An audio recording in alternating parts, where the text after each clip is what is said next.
morning. How do you do? I trust you are well. So today, we are not doing just Japanese concepts. I want to share a personal story, and I want to share that personal story in the hope that you understand.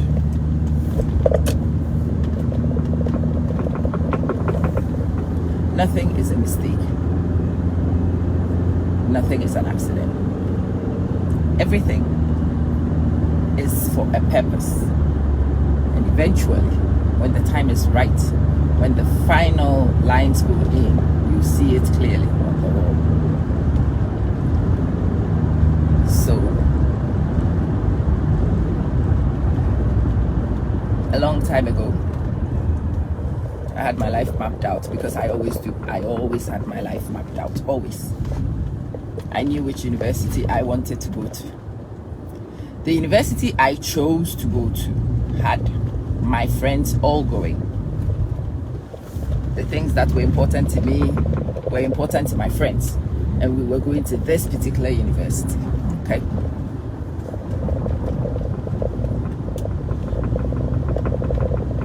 It was also, quite apart from my friends, the only university that did direct entry medical education. So direct entry was what I knew I wanted, because I wanted to become a medical doctor. I wanted direct entry. I wanted straight in. I didn't want faffing around. And I had done everything that I could to get in. But there was also an opportunity to represent my country. And when the opportunity came, the timing of the opportunity looked like it would coincide with medical school interviews. But my parents and I knew that this opportunity was one not to miss. So we talked, and we said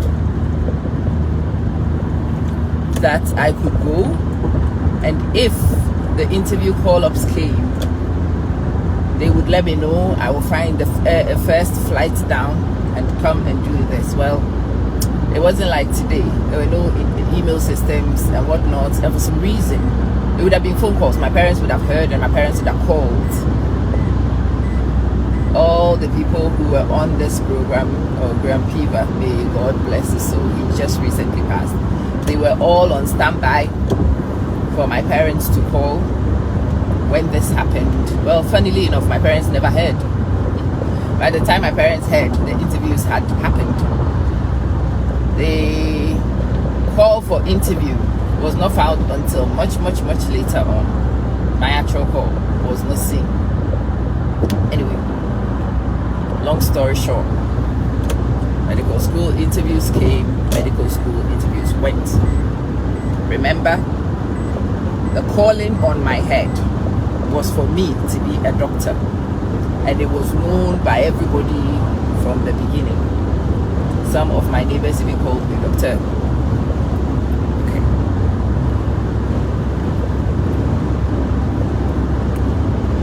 Medical school coming and going was a difficult one. But okay, we joined a uni which had a pre-med. We do pre-med, and then we will go to med. But I was just telling somebody this story this weekend.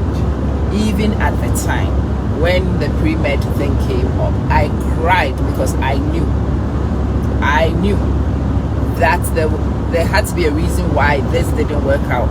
And that I was not going to go down that route of completing the medical program. And in the end, I did not. When I didn't, I had a period of being lost for a while. I was completely lost, without a clue where to go and what to do.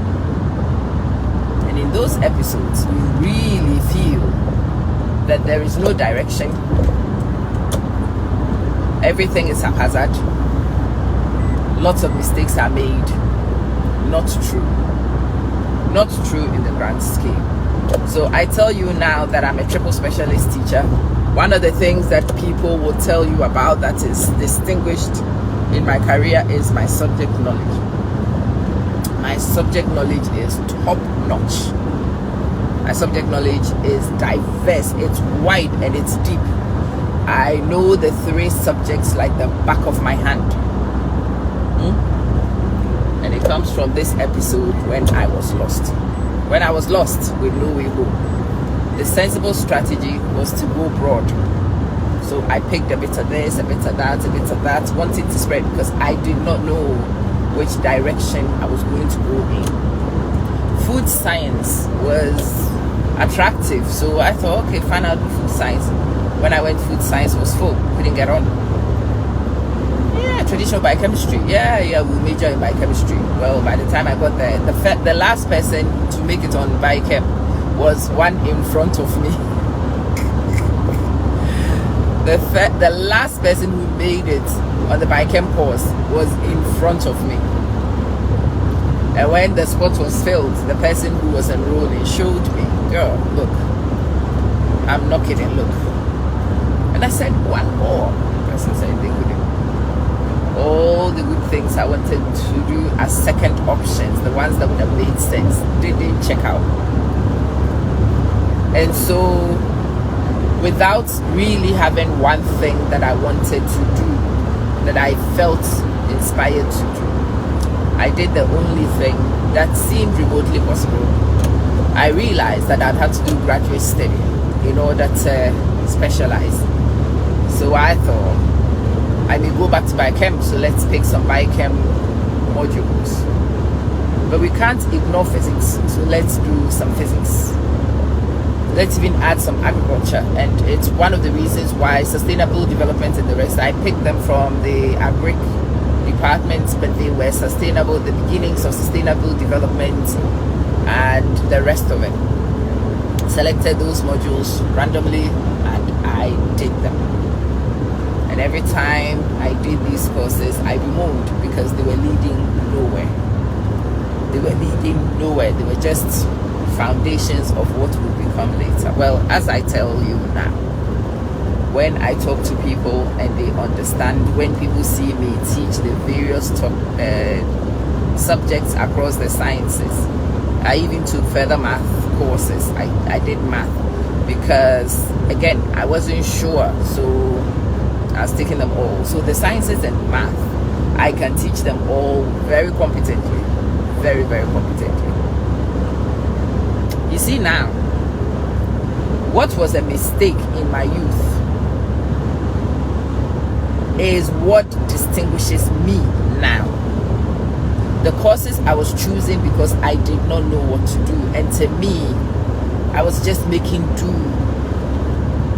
Things had not worked for me, and I was trying to create a recovery. Well, that is what distinguishes me from the field at the moment. Later on, when I became a teacher, I quickly realized that I actually did have superior subject knowledge, and it would be good to do the multiple specialization. So I went down that route and I did the multiple specialization.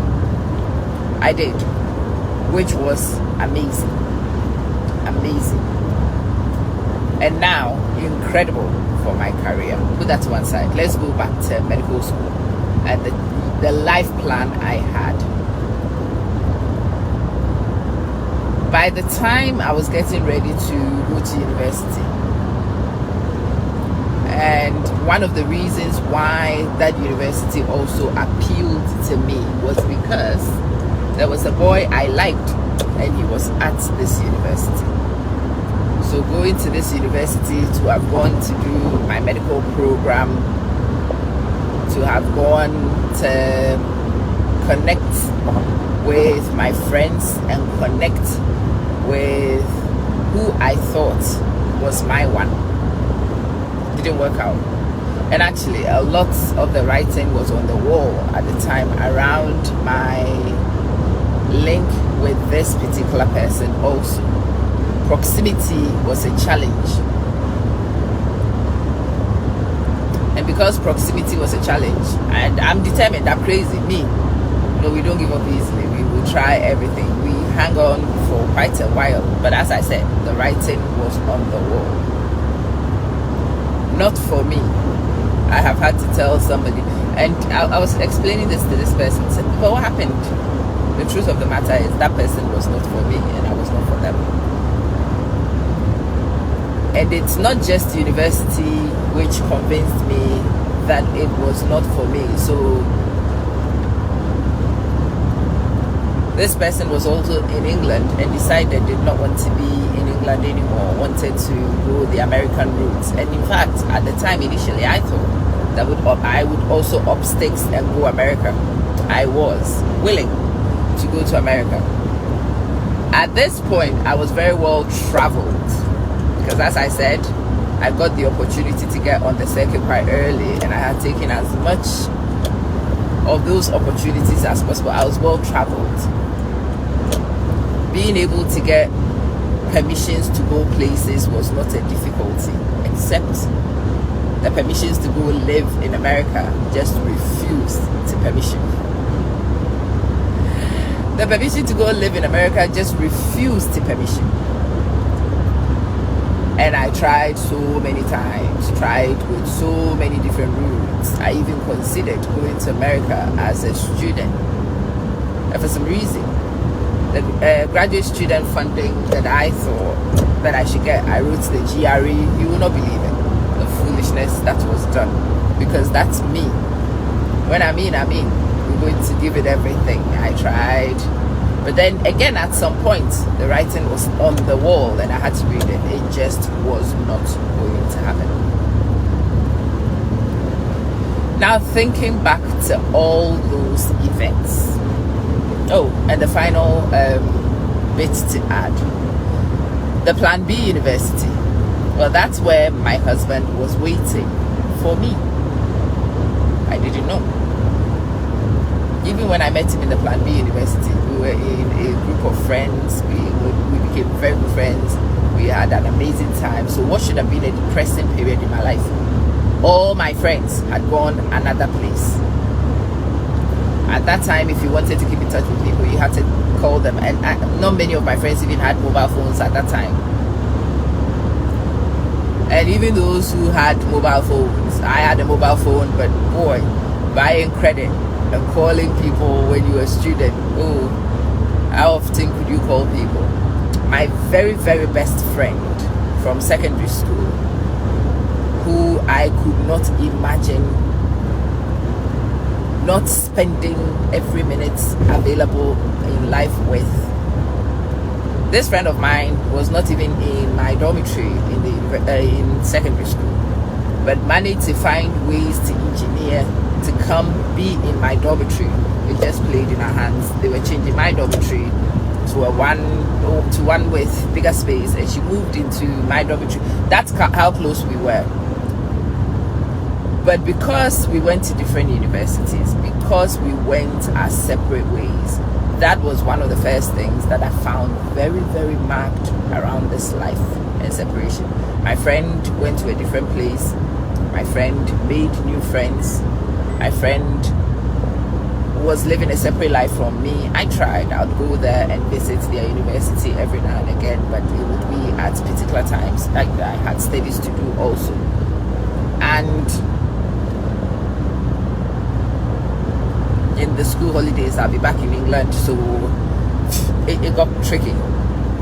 A lot of the people I was very close to who went to this university, we did not remain close for years. Some of us have now reconstructed and are reconstructing since. Anyway, the point I'm trying to make here is that move of going to a different university and not going where the initial plan brought separation to all the relationships that I had and I held dear and did not want to give up.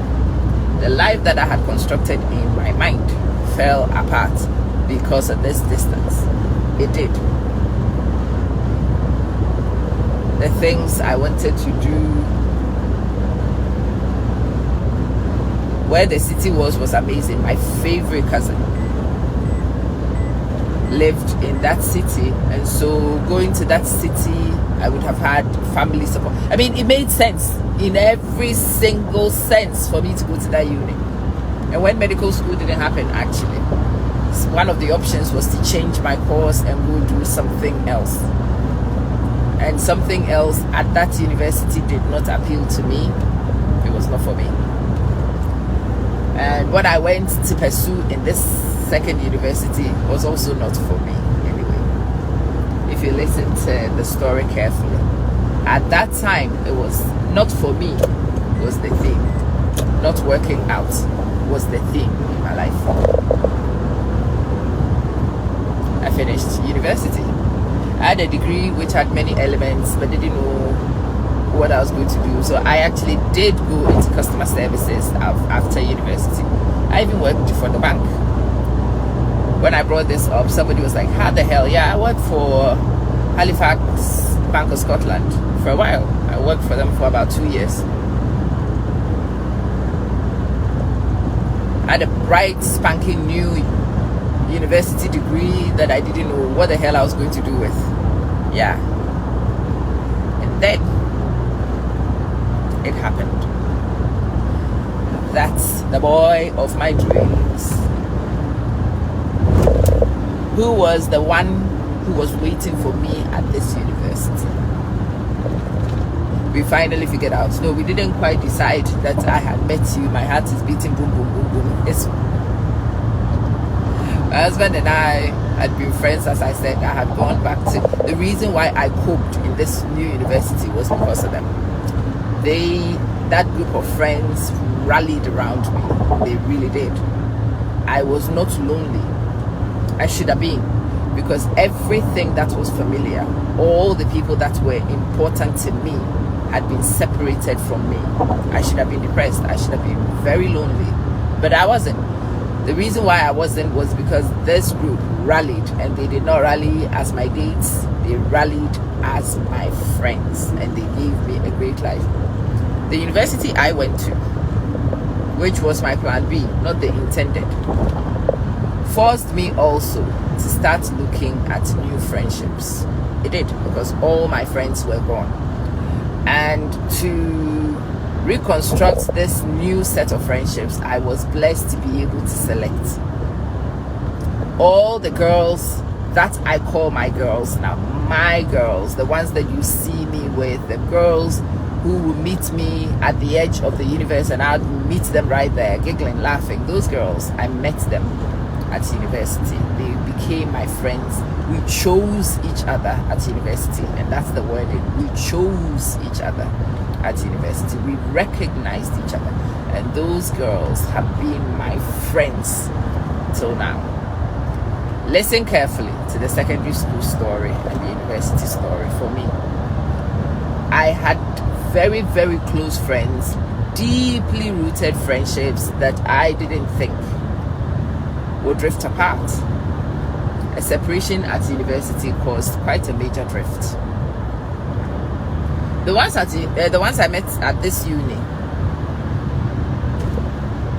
we should have drifted apart too, because separation did happen.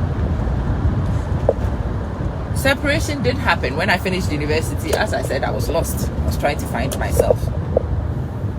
And whilst I was looking for myself, I was busy gallivanting the globe. And as I gallivanted the globe, I was not always available, and they were not always available. But we have never drifted, those friends and myself, we've never drifted. What does that tell me? That is my tribe. I went to this second university to find my actual tribe. I had people, but those were not my tribe. And if you had told me before any of this, I'd have taken your teeth out, because I thought those were my tribe. I thought those were my tribe. I thought I had met who would be the pillar of my life. I thought I had. Well, that was also not in my life. I meet a lot of situations, a lot of people, a lot of things that looked like it for a while. Well, because in my life, some things have to be in the place for a while. The ones that I met in the second university who are my girlfriends, those girlfriends of mine, we are girls for life. We are no separation, no distance, no life event, nothing. I mean, it's been well over 20-something years since I finished university. Like I said, we've gone through life, drifted, should have drifted, but don't. Anytime we have the opportunity to queue back in, we do. And that's what makes me realize that those interactions from secondary school were just not meant to be. Now, a lot of my friends, because of WhatsApp and the rest of it, we have reconnected. A lot of my friends and I are reconstructing and re-engineering, but my actual tribe has shifted a little bit. I met the one at number 2. I have had 2 wonderful children, center of my universes. I could not have had those children with anybody else. We are living this little fairy tale of a life. I could not have lived this life with anyone else. But my original plan, I did not even know that any of these things would be possible. What was frustrations in the development of my career are the distinguishing marks. What was a deviation of the original plan in terms of a career has gone full circle and still brought me where my destiny said I should be. I thought it would be a medical doctor that would give me the title. No, it's not. Now I know. If you know, you know. And now I know that the medical route was not for me. The medical route was not for me. I'm not a clinician. I would have been depressed, probably an alcoholic by now, if I was a clinician. The destinies that change in my classrooms through my direct interventions, they bring validity to my life in ways that I know nothing else would have done. I am where I am supposed to be, but I did not use the route I thought would lead here. I am who I am supposed to be, but the things that made me were unexpected.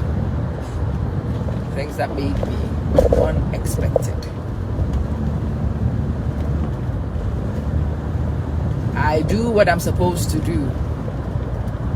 Took a long time to get here. And on the journey here, I had no clue that I was on the right path. That's the story I want to share with you today.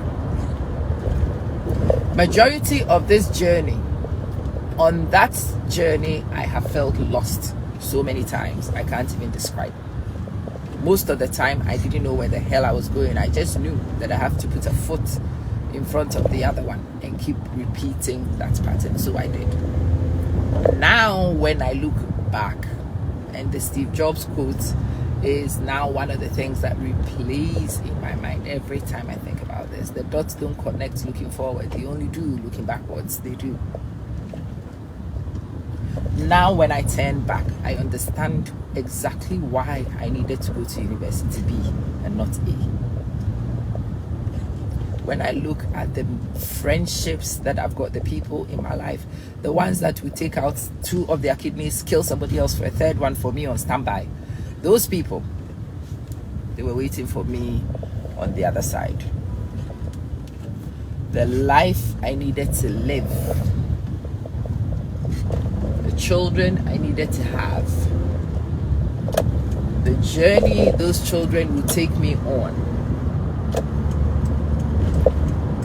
the love I would experience whilst I was living, none of it was possible through the plans that I had meticulously made.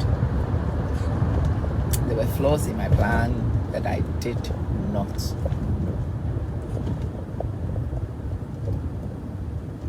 What am I saying to you? I am saying that you will never be lost. You are never lost. The universe makes sure you are never lost. The Father makes sure you are never lost. Whatever you believe as your guiding spirit, even if you don't believe, there is one. There is certainly one who guides you. And his plan is always for your win. His plans are for your good. Like any parent who will take a dangerous toy from your child for their protection. Yes, for a minute, losing the toy hurts and a kid will throw a tantrum. That's what we do. That's what we do. But the loving parent usually tries to pacify you. Whatever they do, they just don't give you what is dangerous, and they keep you safe. And eventually, you move on, you forget it, you find a new toy, whatever. Yeah. Sometimes you are removed from places because they are dangerous for you. Sometimes. So, I've had conversations around this, and most of these conversations are now flooding back. When I had met this person that was in my dreams, my friend was like, "Oh, you have landed. Ooh, have you?" And I'm like, "No."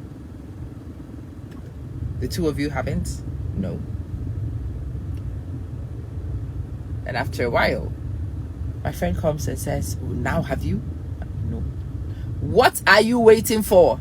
And I could never answer that question for my friend. What are you waiting for? You haven't? Yeah.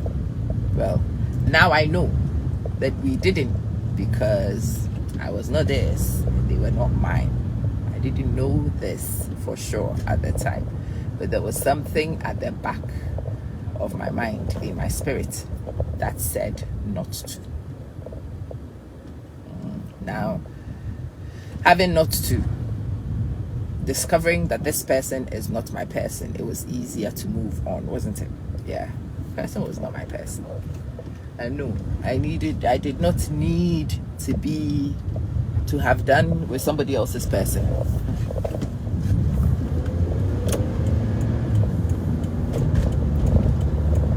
I completely forgot this story until this friend of mine came back, and my friend was like, I think over time I've realized that you always have known in your spirit. And I said to my friend, but it's not just me, everybody knows in your spirit.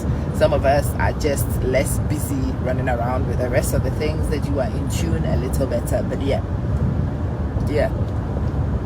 she was telling me all these years she did not understand why has this girl, why is she refusing to and then in light of how things have gone, it makes sense. Yes, it makes sense when you look back. Looking forward, there is nothing to make sense of. It hasn't happened yet. How do you make sense of it? How do you see patterns when nothing is here? You don't see patterns in empty space. It's not magic, is it? But when you look behind you, it will make sense. It will make a lot of sense.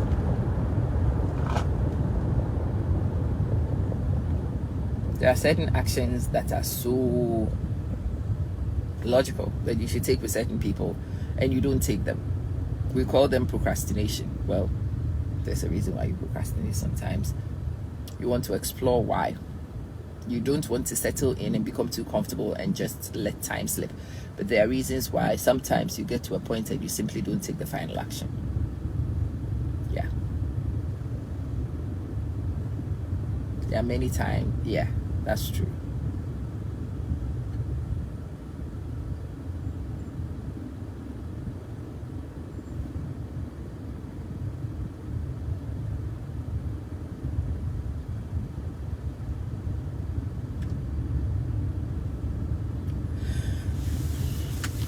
My long roundaboutish message today has a very simple theme.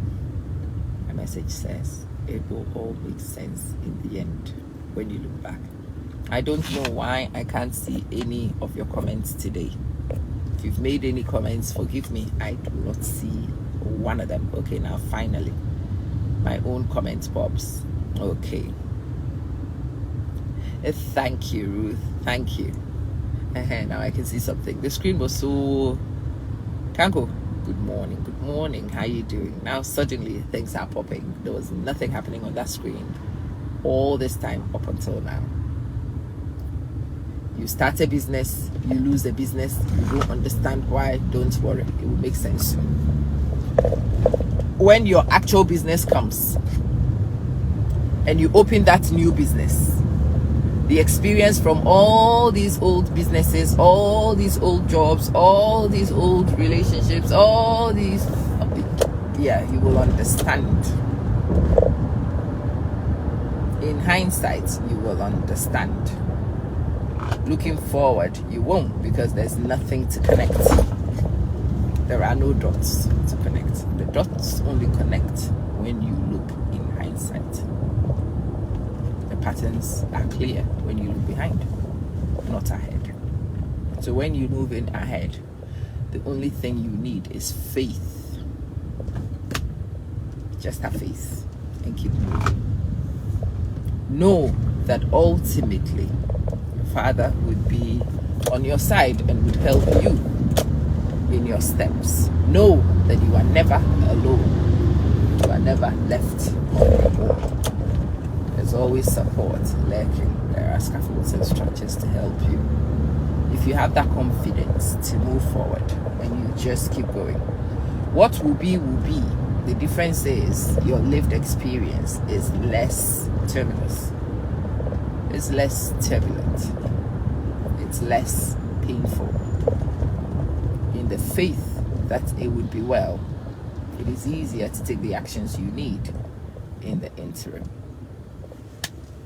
That is the gospel according to the merciful Lord this morning. Sometimes when I do these things, there's a viewer of mine who tells me that I preach, and most of the time I laugh. Today, that one has gone a very interesting direction, hasn't it? But yeah, I wanted to share with you the fact that there are no mistakes. None. Everything that is happening in your life is ordained and is permissible. Even the horrific things that happen to you, they are ordained. They are permissible. And ultimately, when you have time to think about it, much later on, it will make sense. University A was never for me. In fact, going to University A, there were so many directions in which my life could have gone that would have deviated from the life I live now. But considering how happy and satisfied I am with the life I currently live, that would have been a disaster. Anything else that would have taken me anywhere else would have taken me out of my purpose. But in that University A, there were so many directions in which I could have gone. That would not be where I am at right now. That's the reason why, as much as it made sense for where I wanted to go to professionally, even that profession itself, I have now come to know was not for me. I'm no medic. I'm no medic. I work with people. I save lives, but I don't need a knife.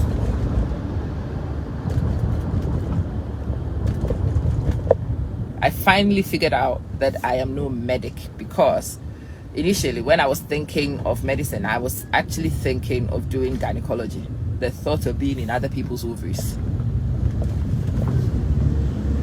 When I go and my gynecologist is doing her bit with me, I look at her and I'm like, this is not for me. This is not for me. This was not for me. I was an idiot. I thought it would be for me, but it's not.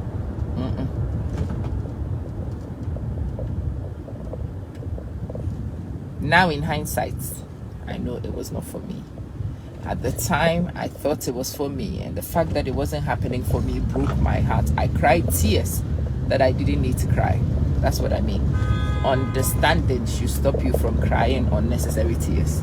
I hope that this message will help you save your tears and use your energy for more productive things. When what needs to be is being, there's no need for you to cry. And I hope this message is part of the reason why you don't see a reason to cry.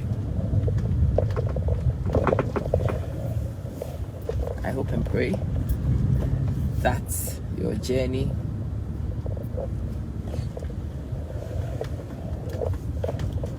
is made more pleasant, is more bearable for you. I forgot, I need petrol. Do that on our way out.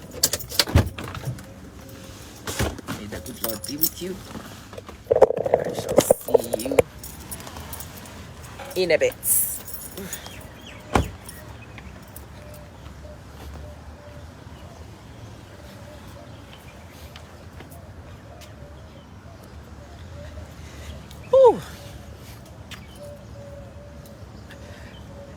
Sometimes I struggle to describe this feeling for you.